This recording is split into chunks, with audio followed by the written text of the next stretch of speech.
risk of being criticized and written off by many form-obsessed trainers and exercisers, I decided to make this video where I'll be talking about why bad form is great. Today, trainers and many people that just want to exercise safely are literally obsessed with their form. And when I say obsessed, I mean obsessed. We've all heard the benefits of lifting with good form. These include preventing injuries, targeting your muscles better, and learning to maximize your strength and energy during your lifts. However, there's a huge cost to your results when the idea of having good form is taken out of proportion. Everyone that has lifted weights with me knows that I don't have the best form in the world. In fact, sometimes my form can be plain ugly. However, the ironic thing is that I credit a lot of my success in regard to building muscle to my shitty form. I know this sounds so far from what almost everyone else is telling you, but allow me to explain, and I'm sure you'll appreciate having bad form a little more. First, let me start by saying there's a huge difference between having bad form towards the end of your set and having horrible form for your whole set. If you lift up a weight and from the very first rep, you're using momentum and just messing up the exercise, then that's not bad form, that's just plain stupid form. Everyone's seen the people in the gym that come in doing some really crazy shit. When you lift weights without any attention to your form and your bench press turns into a full-out hip bridge, then you got a serious case of stupid form. That's not what I'm advocating in this video. Having stupid form is on one end of the spectrum, and the polar opposite is the perfect obsessive form. We don't want either. We want instead fall somewhere in the middle.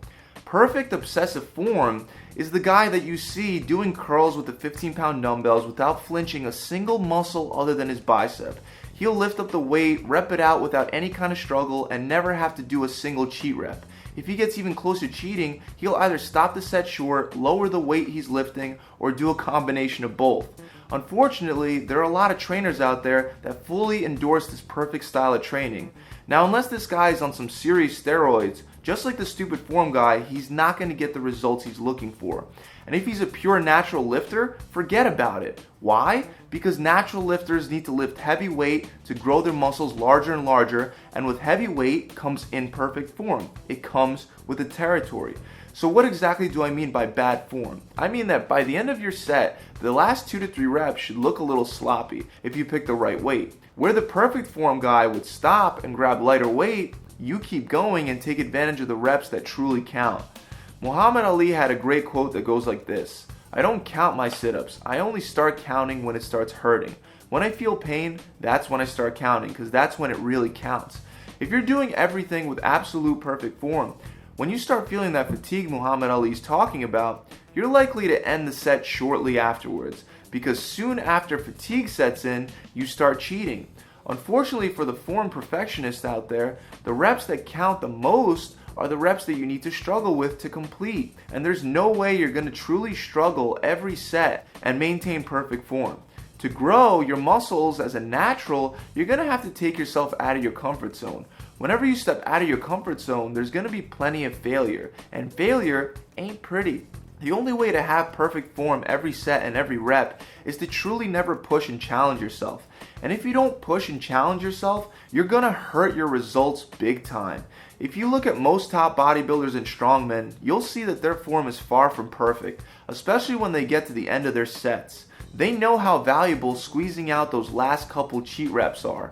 If you're putting the weight down and you don't feel like you truly struggled with those last few reps, then no amount of perfect form will do you any good.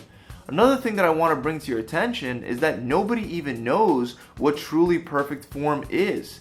Take squats for example. Some will tell you to not go lower than 90 degrees. Others will tell you to go ass to the grass, which means all the way down to the floor.